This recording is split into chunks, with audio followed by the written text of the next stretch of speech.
సభలో ఉన్నారనుకుంటా ఉన్నాను. ఒక బీసీ పార్టీగా పేరు పెట్టుకొని 50,000 మందితోటి వణుకు పుట్టించిన మాట మాత్రం వాస్తవము.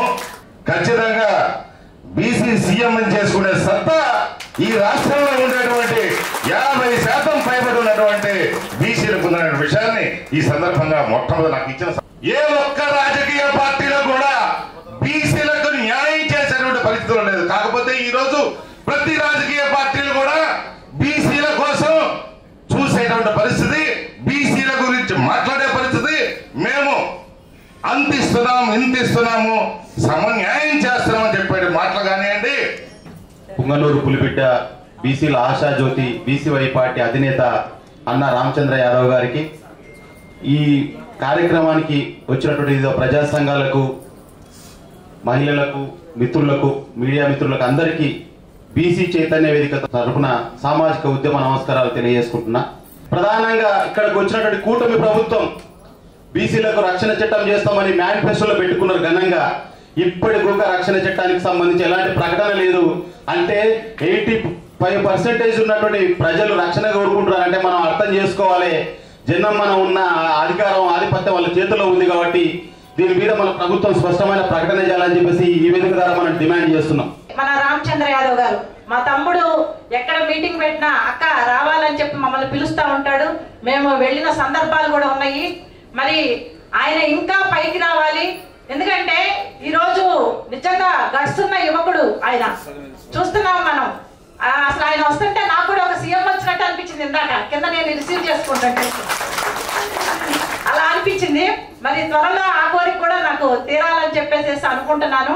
అలాగే ఒక బీసీ యాదవ్ కమ్యూనిటీలో పుట్టి ఆయన శ్రమించి మరి ఎంతో కష్టపడి చెమటొచ్చి బీసీ హక్కుల కోసము యువతని మరి చైతన్యం చేయడానికి బీసీ వై పార్టీ పెట్టి మరి ఒక కనువిప్పు చేసినటువంటి బీసీలకి మరి వారి కనువిప్పు చేసి చైతన్యం చేసినటువంటి ఏకైక యువ కిషోరం బోడే రామచంద్ర యాదవ్ గారిని కూడా తెలియజేయాలి.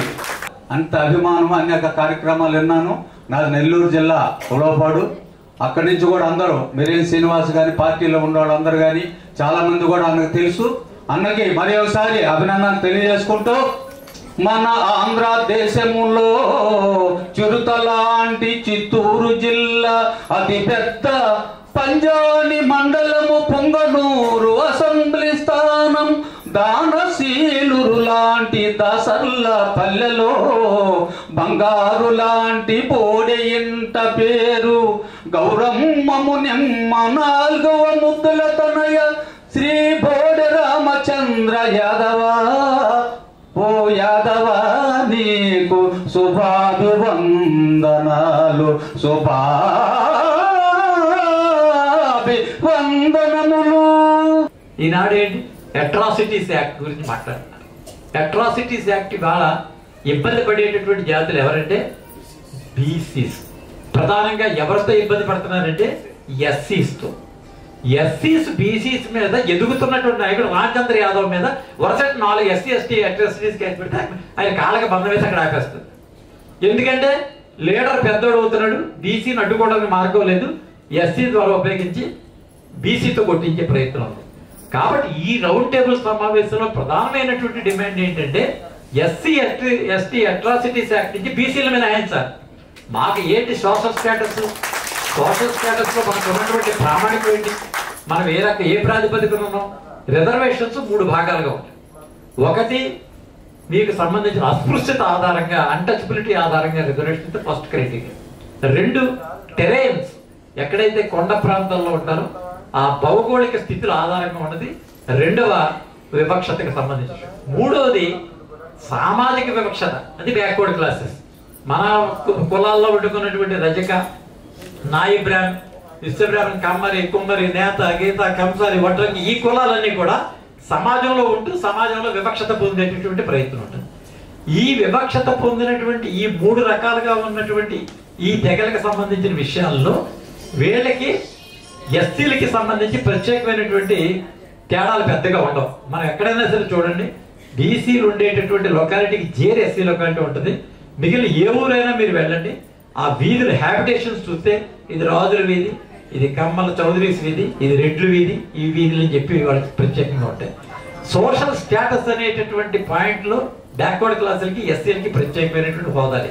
కానీ సమాజాన్ని ప్రభావితం చేయడంలో బీసీల యొక్క పాత్ర ఎక్కువ ఉంటుంది కాబట్టి బీసీల్లో తిరగబడే లక్షణం ఉండి ఎదుర్కొనేటటువంటి నాయకుడు ఎవరైనా ఉన్నట్టయితే అతని యొక్క ఎదుగుదలను అడ్డుకోవడం కోసం అగ్రవర్ణాలు ఎస్సీల ద్వారా దీన్ని ఆపరేట్ చేసేటటువంటి ప్రయత్నం ఉంది. కాబట్టి ఈ యొక్క ఎస్సీ ఎస్టీ అట్రాసిటీస్ యాక్ట్ ని తొలగించేటటువంటి ప్రయత్నం చేస్తూ మిగిలినటువంటి వారు కూడా బీసీ అట్రాసిటీస్ యాక్ట్ మీద మనం ఫైల్ చేసేటటువంటి హక్కులు సంపాదించడం అనేటువంటి పాయింట్ కూడా మనం సాధించాల్సిన అవసరం. అంటే ఆత్మ గౌరవంతో కూడుకున్నటువంటి ఆత్మాభిమానంతో కావలసినటువంటి ప్రయత్నం మన ద్వారా కావాల్సిన అవసరం. రిజర్వేషన్ల పితామహులు శ్రీ సాహు మహారాజ్ గారి జయంతి సందర్భంగా బీసీ చైతన్య వేదిక ఆధ్వర్యంలో బీసీల సమస్యలపై ఏర్పాటు చేసిన చర్చా వేదిక ఏర్పాటు చేసిన పెద్దలు శ్రీ వీరవెల్లి శ్రీనివాస్ గారికి, ఈ కార్యక్రమంలో పాల్గొన్న పెద్దలు రాజ్యసభ సభ్యులు శ్రీ పాకా సత్యనారాయణ గారికి, తెలుగు 2 రాష్ట్రాల్లో బీసీల సమస్యల పైన అభివృద్ధి కోసము హక్కుల కోసము గత అనేక సంవత్సరాలుగా అనేక వేదికల మీదుగా పోరాటం చేస్తున్న పెద్దలు, నాయకులు, మహిళా మూర్తులందరికీ, ఈ కార్యక్రమంలో పాల్గొన్న ప్రతి ఒక్కరికి పేరు పేరున హృదయపూర్వక నమస్కారాలు తెలియజేస్తూ, ముందుగా బీసీ ఉద్యమాల ద్వారా బీసీల సమస్యల కోసము బీసీల హక్కుల కోసము పోరాటం చేస్తూ ఈరోజు బీజేపీ పార్టీ ద్వారా రాజ్యసభ సభ్యత్వ గౌరవాన్ని పొందిన పెద్దలు శ్రీ పాకా సత్యనారాయణ గారిని మన అందరి తరఫున ప్రత్యేకంగా అభినందిస్తూ, ఆయన రాబోయే కాలంలో బీసీల అభివృద్ధి కోసం మరింత కృషి చేస్తారని చెప్పి ఈ సందర్భంగా తెలియజేస్తూ, మరొక సంతోషకరమైన విషయం ఏంటంటే ఎక్కడ ఎలాంటి కార్యక్రమం జరిగినా మహిళల పాత్ర చాలా తక్కువగా ఉంటుంది. 100 మంది పాల్గొనే సభలో చర్చలో కేవలం 5 మంది 10 మంది మహిళలు మాత్రమే పాల్గొంటుంటారు.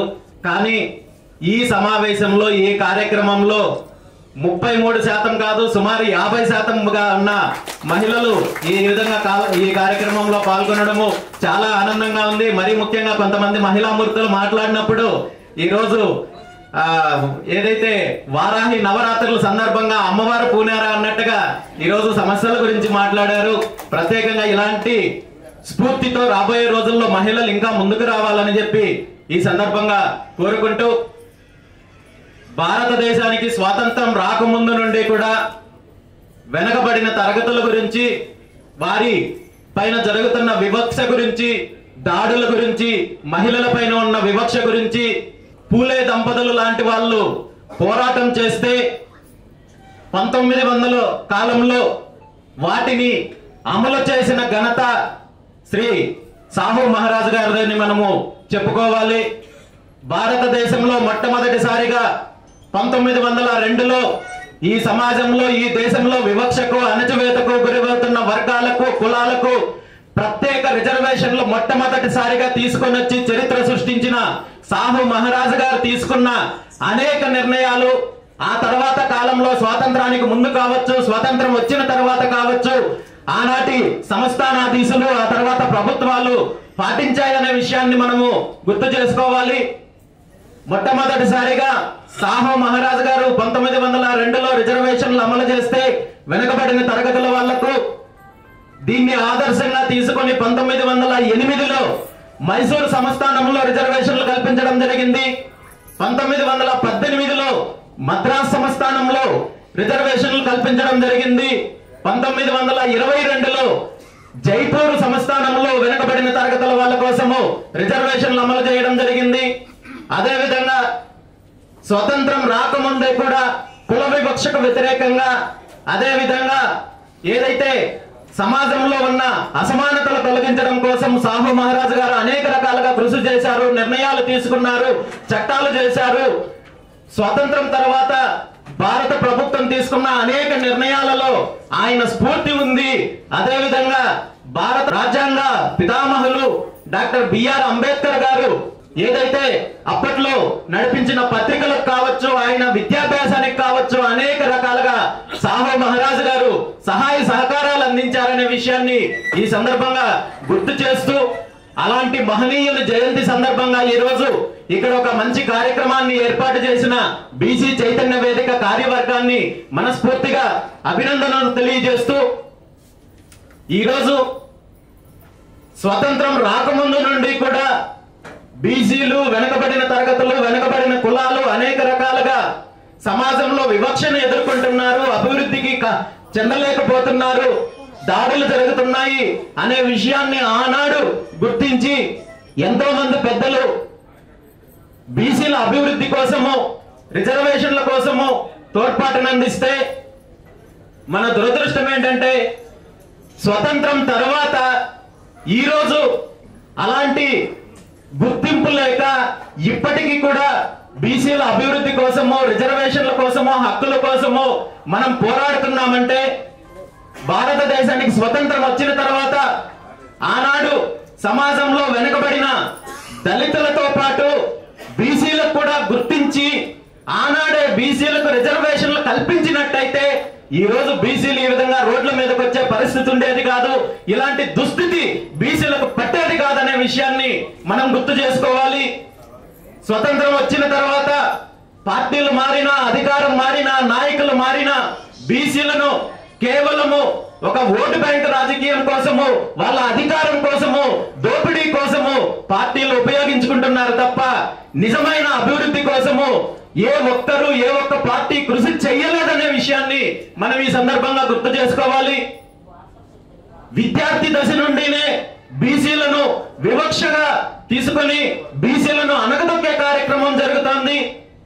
దానికి ఒక ఉదాహరణ చెప్పాలంటే, నేను నిన్న తిరుపతి జిల్లా శ్రీకాళహస్తిలో ఉన్న బీసీ సంక్షేమ హాస్టల్ను సందర్శించడం జరిగింది. 2 రోజుల క్రితము అక్కడ జరిగిన ఫుడ్ పాయిజన్ వల్ల సుమారు 16 మంది బీసీ విద్యార్థులు అస్వస్థతకు గురయ్యి ఆసుపత్రి పాలైతే కనీసము దానికి సంబంధించి ప్రభుత్వం కానీ, అధికారులు కానీ, స్థానిక నాయకులు కానీ స్పందించే పరిస్థితి లేకుంటే, అక్కడికి వెళ్ళి హాస్టల్లో ఉన్న సమస్యలు చూస్తే చాలా దారుణమైన పరిస్థితులు ఉన్నాయి. ఒక్కొక్క చిన్న గదుల్లో 10 మందిని, 15 మంది విద్యార్థులను తీసుకొచ్చి వాళ్ళకి ఎటువంటి సౌకర్యాలు లేకుండా చేస్తున్నారు. ఈరోజు ఆంధ్రప్రదేశ్ రాష్ట్రంలో తీసుకుంటే సుమారు 1124 బీసీ హాస్టళ్లు ఉన్నాయి. సుమారు సంవత్సరానికి 15,000 మందికి పైగా విద్యార్థులు అక్కడ చదువుకుంటున్నారు. ఒక్కొక్క విద్యార్థికి ప్రభుత్వం ఇస్తున్న మెస్ ఛార్జెస్ ఎంత అంటే రోజుకి 38 రూపాయలు ఇస్తున్నారు. అంటే ఒక పూట భోజనానికి బీసీ విద్యార్థులకు ప్రభుత్వం అందిస్తున్నది 12 రూపాయలు అందిస్తున్నారు. 12 రూపాయల భోజనంతో వాళ్ళకి ఎలాంటి పౌష్టికాహారం అందిస్తారు కాంట్రాక్టర్లు, ఏ విధంగా వాళ్ళు బిల్లులు చేసుకోవడానికి లంచాలు ఇస్తారు అధికారులకు కావచ్చు, నాయకులకు కావచ్చు. మరి ఇలాంటి సందర్భంలో బీసీ విద్యార్థులు ఏ విధంగా ఉన్నత విద్యలు చదువుకోగలరు, కాంపిటీషన్ ఎగ్జామ్స్ రాయగలరు, వీళ్ళు ఏ విధంగా ముందుకు రాగలరు అనే విషయాన్ని మనం గుర్తించాలి. విద్యార్థి దశ నుండినే ఈ రోజు బీసీల పైన వివక్ష జరుగుతోంది. అదే విధంగా ఉద్యోగాల్లో తీసుకుంటే అనేక రకాలుగా ఇబ్బందులకు గురి చేస్తున్నారు. ప్రమోషన్లలో కావచ్చు, పోస్టింగుల్లో కావచ్చు, కీలకమైన పోస్టింగుల్లో బీసీలు రానివ్వకుండా అణగదొక్కే కార్యక్రమం జరుగుతోంది. ఇంకా రాజకీయంగా కావచ్చు, సామాజికంగా, ఆర్థికంగా తీసుకుంటే ప్రభుత్వాలు కేవలము పథకాల పేరు చెప్పి, లేదంటే ఉత్సవ విగ్రహాల లాంటి పదవుల పేరు చెప్పి ఈ రోజు కాలయాపన చేస్తూ బీసీలను వాడుకునే పరిస్థితి ఉంది తప్ప నిజంగా బీసీల అభివృద్ధి కోసము గతంలో అధికారంలో ఉన్న కాంగ్రెస్ పార్టీ కావచ్చు, ఆ తర్వాత అధికారంలోకి వచ్చిన తెలుగుదేశం పార్టీ కావచ్చు, ఆ తర్వాత వైఎస్ఆర్ కాంగ్రెస్ పార్టీ కావచ్చు, అదే విధంగా తెలంగాణలో ఉన్న బీఆర్ఎస్ పార్టీ కావచ్చు, ఏ ఒక్కరు ప్రయత్నం చెయ్యలేదు. వీళ్ళెవరికి చిత్తశుద్ధి లేదనే విషయాన్ని మనం గమనించాలి. ఈ రోజు ఇప్పుడు అధికారంలో ప్రధాన పాత్ర పోషిస్తున్న తెలుగుదేశం పార్టీ తీసుకుంటే, పార్టీ ఆవిర్భావం జరిగిన తర్వాత అధికారంలోకి వచ్చిన తర్వాత అప్పటి ముఖ్యమంత్రి రామారావు గారు అసలు తెలుగుదేశం పార్టీ అధికారంలోకి రావడానికి ప్రధాన కారణం బీసీల మద్దతుతోటే తెలుగుదేశం పార్టీ ఆవిర్భవించింది.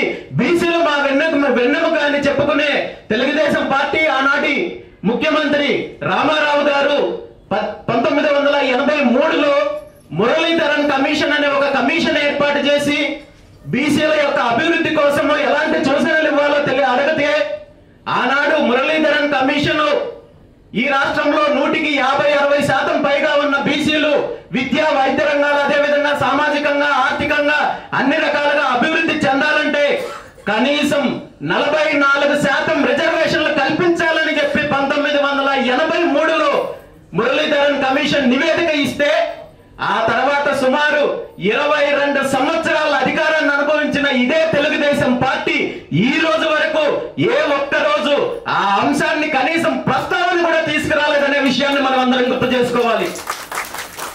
అదే విధంగా ఆ తర్వాత వచ్చిన కాంగ్రెస్ పార్టీ వైఎస్ రాజశేఖర రెడ్డి గారి నాయకత్వం కావచ్చు, ఆ తర్వాత వచ్చిన జగన్మోహన్ రెడ్డి గారు కావచ్చు, ఇప్పుడున్న చంద్రబాబు నాయుడు గారు కావచ్చు, వీళ్ళందరూ కూడా కేవలము బీసీలను ఓటు బ్యాంక్ రాజకీయం కోసం వాడుకుంటున్నారు. పథకాల పేరు చెప్పి మరో అంశం పేరు చెప్పి వంచే కార్యక్రమం చేస్తున్నారు తప్ప ఈ రాష్ట్రంలో ఏ ఒక్క బీసీకి న్యాయం జరగాలని గాని ఈ బీసీ కులాల అభివృద్ధి చెందాలని గాని వీళ్ళకి చిత్తశుద్ధి లేదనే అంశము అనేక సందర్భాల్లో రుజువు చేసుకున్నారు, అలాగే అనేక సందర్భాల్లో నిరూపించుకున్నారు. ఈ రోజు ఆనాటి ముఖ్యమంత్రి రామారావు దగ్గర నుండి రాజశేఖర రెడ్డి దగ్గర నుండి వైఎస్ జగన్మోహన్ రెడ్డి దగ్గర నుండి చంద్రబాబు నాయుడు గారి వరకు వాళ్ళకు కావలసిన వర్గాలకు ఈ రాష్ట్రాన్ని, రాష్ట్ర భూములను, సంపదను అనేక రకాలుగా దోపిడీ చేసే కార్యక్రమం చేస్తున్నారు. స్టూడియోల పేరుతో, ఫిలిం సిటీల పేరుతో, వ్యాపార సంస్థల పేరుతో వేల ఎకరాలు, లక్షల ఎకరాలు, లక్షలాది కోట్ల రూపాయలు విలువైన రాష్ట్ర సొత్తును ఈ రోజు దోపిడీ చేసే ప్రయత్నం చేస్తూ మనకు మాత్రము పథకాల పేరు చెప్పు మరొక పేరు చెప్పే మభ్యపెట్టే కార్యక్రమం చేశారు. వీళ్ళు చేసిన దోపిడీతో పోల్చుకుంటే బీసీలకు వీళ్ళ చేసింది 0.1% కూడా ఉండదనే విషయాన్ని కూడా మనందరం కూడా గుర్తించాలి. ఈరోజు మనము ఈ సమావేశంలో ప్రధానంగా చర్చించాల్సిన అంశాల్లో తీసుకున్నట్లయితే రిజర్వేషన్ల అంశం తీసుకుంటే గత అనేక సంవత్సరాలుగా బీసీలకు రిజర్వేషన్లు పెంచాలని చెప్పి విద్యా, ఉద్యోగ, దీంతో పాటు స్థానిక సంస్థలతో పాటు చట్టసభల్లో రిజర్వేషన్లు కావాలని చెప్పి అనేక రకాలుగా పోరాటం చేస్తున్నా కానీ ఇటు జాతీయ పార్టీలు కావచ్చు, అదేవిధంగా స్థానిక ఏదైతే రీజనల్ పార్టీస్ కావచ్చు, ఏ ఒక్కరు దీని మీద చిత్తశుద్ధితో ప్రయత్నం జరగకపోగా గత కొన్ని రోజుల క్రితము కేంద్ర ప్రభుత్వం ఏదైతే కులగణన చెయ్యాలని చెప్పి నిర్ణయం తీసుకుందో ఈ నిర్ణయం వల్ల అందరూ కూడా హర్షించారు. రాబోయే రోజుల్లో అయినా బీసీలకు కులగణన జరుగుతుంది, మన జనాభా లెక్కలు బయటకు వస్తాయి, దాని ద్వారా మన జనాభా దామాషా ప్రకారం మనకు రిజర్వేషన్లు వస్తాయి, మనకు అన్ని రకాలుగా మంచి జరుగుతుందన్నట్టున్న తరుణంలో ఈరోజు ఈ కులగణనకు మద్దతు తెలపకపోగా మన రాష్ట్ర ముఖ్యమంత్రి చంద్రబాబు నాయుడు గారు దీనిని అడ్డుకునే ప్రయత్నం చేస్తున్నారనేది నాకున్న విశ్వసనీయ సమాచారము. ఎందుకంటే కులగణన చేపడితే ఈ రాష్ట్రంలో బీసీలు చైతన్యం చెందుతారు, వాళ్ళ యొక్క దోపిడీకి, వాళ్ళ అధికారానికి అడ్డు వస్తారనే ఆలోచనతో ఈ కులగణనను కేంద్ర ప్రభుత్వంలో కీలకంగా ఉంటున్న చంద్రబాబు నాయుడు గారు అడ్డుకునే ప్రయత్నం చేస్తున్నారనే విషయాన్ని కూడా ఈ రోజు మనందరం కూడా గుర్తించాలి. నిజంగా ఇదే జరిగితే అదే అంశం వల్ల చంద్రబాబు నాయుడు గారికి అదేవిధంగా తెలుగుదేశం పార్టీకి రాజకీయ సమాధి కట్టాల్సిన అవసరం కూడా ఉండదు. ఈ రోజు వచ్చిన ప్రతి పార్టీ కూడా బీసీలను ఉపయోగించుకుంటున్నారు, బీసీలను వాడుకుంటున్నారు, బీసీలకు ఉత్సవ విగ్రహాల లాంటి పదవులు చూపించి దోపిడీ చేసే కార్యక్రమం చేస్తోంది తప్ప అప్పుడున్న కాంగ్రెస్ పార్టీ కావచ్చు, తెలుగుదేశం పార్టీ కావచ్చు, ఇంకా వైఎస్ఆర్ కాంగ్రెస్ పార్టీ లాంటి దోపిడీ పార్టీలు కావచ్చు బీసీలకు ఏమాత్రం న్యాయం చెయ్యలేదనే విషయాన్ని మనందరం కూడా గుర్తు పెట్టుకోవాలి. మన ఆంధ్రప్రదేశ్ రాష్ట్రంలో పరిస్థితులు ఎలా ఉంటే తెలంగాణ రాష్ట్రంలో ఈ రోజు ఇంకా ఒక అడుగు ముందుకు వేసి ఇప్పటి వరకు పార్టీలు, నాయకులు బీసీలను ఓటు బ్యాంక్ రాజకీయాల కోసం, దోపిడీ కోసం వాడుకుంటే ఈ రోజు వ్యక్తిగత అంశాల కోసం కూడా కొంతమంది నాయకులు వాడుకునే పరిస్థితి తెలంగాణ రాష్ట్రంలో మనం చూస్తున్నాం.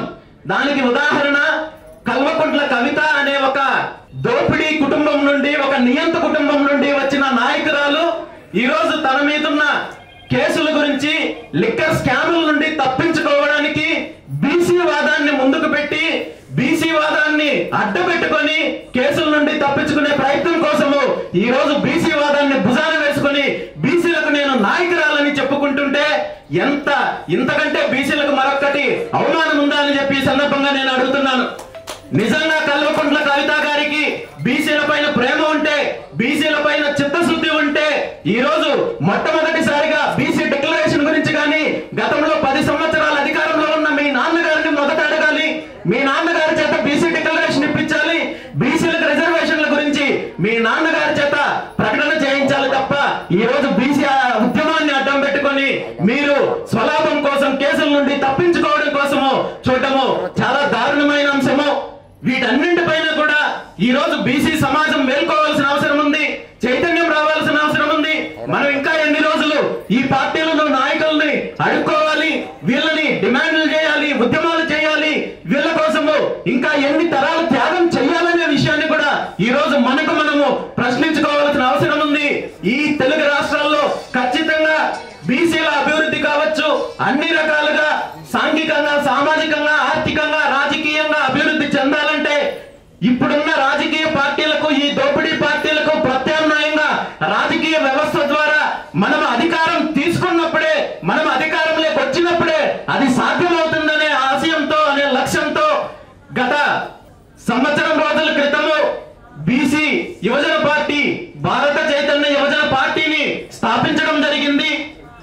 ఎన్నికలకు ముందు సుమారు 9 నెలలకు ముందు బీసీవై పార్టీని స్థాపించినప్పటికీ కూడా అప్పట్లో కొన్ని పార్టీలు, కొంతమంది నాయకులు చేసిన కుట్రల కారణంగా, అనేక కారణాలుగా పార్టీని పూర్తి స్థాయిలో నిర్మాణం చేపట్టలేకపోయినప్పటికీ కూడా ఎన్నికల తర్వాత ఈ రోజు పార్టీని పూర్తి స్థాయిలో నిర్మాణం చేయడానికి బీసీవై పార్టీ నిర్ణయం తీసుకుంది.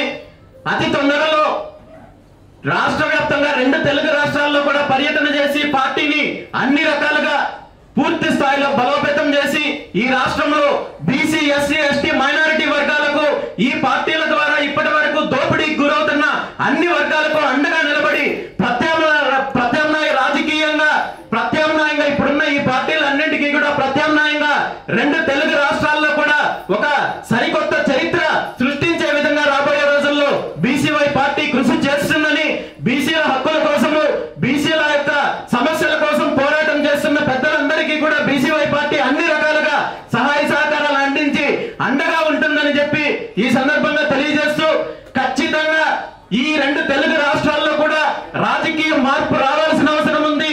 ఒక కొత్త చరిత్ర రాయాల్సిన అవసరం ఉంది. ఇప్పటికైనా మనం అందరం కూడా మేలుకొని మనలో మనకున్న విభేదాలను పక్కన పెట్టి అందరూ ఐకమత్యంగా ముందుకు నడిచినట్టయితే ఖచ్చితంగా రాబోయే రోజుల్లో 2 తెలుగు రాష్ట్రాల్లో కూడా బీసీల శకం మొదలవుతుందని చెప్పి ఈ సందర్భంగా తెలియజేస్తూ, ఆ దిశగా మనందరం కూడా కలిసి పనిచేయాల్సిన అవసరం ఉందని చెప్పి ఈ సందర్భంగా తెలియజేస్తూ, ఇప్పుడున్న పార్టీలు కావచ్చు, నాయకులు కావచ్చు, బీసీలను కేవలము వాళ్ళ స్వార్థ ప్రయోజనాల కోసం వాడుకుంటున్నారు. ముఖ్యంగా వీళ్ళు బీసీలతో కోళ్ల వ్యాపారం చేస్తున్నారనే విషయాన్ని ఈ సందర్భంగా నేను తెలియజేస్తున్నాను. ఎందుకు కోళ్ల వ్యాపారం అంటున్నానంటే, కోళ్లు పెంచేటప్పుడు వాటికి గింజలు వేస్తుంటారు. ధాన్యం వేస్తున్నప్పుడు ప్రతి కోడి కూడా ధాన్యం వేస్తున్న యజమాని బాగుండాలి, వాళ్ళ కుటుంబం బాగుండాలి అని చెప్పి చాలా అవి కోరుకుంటుంటాయి అన్నమాట. తీరా 1-2 నెలల్లో పోయిన తర్వాత ఆ కోడి బాగా పెరిగి పెద్దదైన తర్వాత 1 ఫైన్ మార్నింగ్ కోసి దాన్ని ఇది చేసే పరిస్థితి ఉంటుంది. కానీ ఈ రోజు బీసీలను కూడా ఈ పార్టీలు అదే విధంగా వాడుకుంటున్నారు. వీళ్ళు పథకాలను లేదా పదవులను చెప్పే తాయిలాలు వేసి పూర్తిగా వాళ్ళ దోపిడీకి ఉపయోగించుకుంటున్నారు తప్ప మరొకటి కాదు. నిజమైన అభివృద్ధి జరగాలంటే, మార్పు జరగాలంటే, ఈ రాష్ట్రం అభివృద్ధి జరగాలంటే సమస్తమైన వనరులకు సహజ వారసులు బీసీలు అనే విషయాన్ని మనం గుర్తించి మనలో ఉన్న భయాలను, మనలో ఉన్న అపోహలను అన్నిటినీ పక్కన పెట్టి ఐకమత్యంగా పోరాడితే ఖచ్చితంగా ఆ మార్పు వస్తుంది. ఆ మార్పు కోసం మనందరం కూడా కలిసి పని చేయాలని చెప్పి మరొకసారి తెలియజేస్తూ, ఈ అవకాశం నాకు కల్పించిన పెద్దలందరికీ కూడా ధన్యవాదాలు తెలియజేస్తూ సెలవు తీసుకుంటున్నాను. Thank you very much.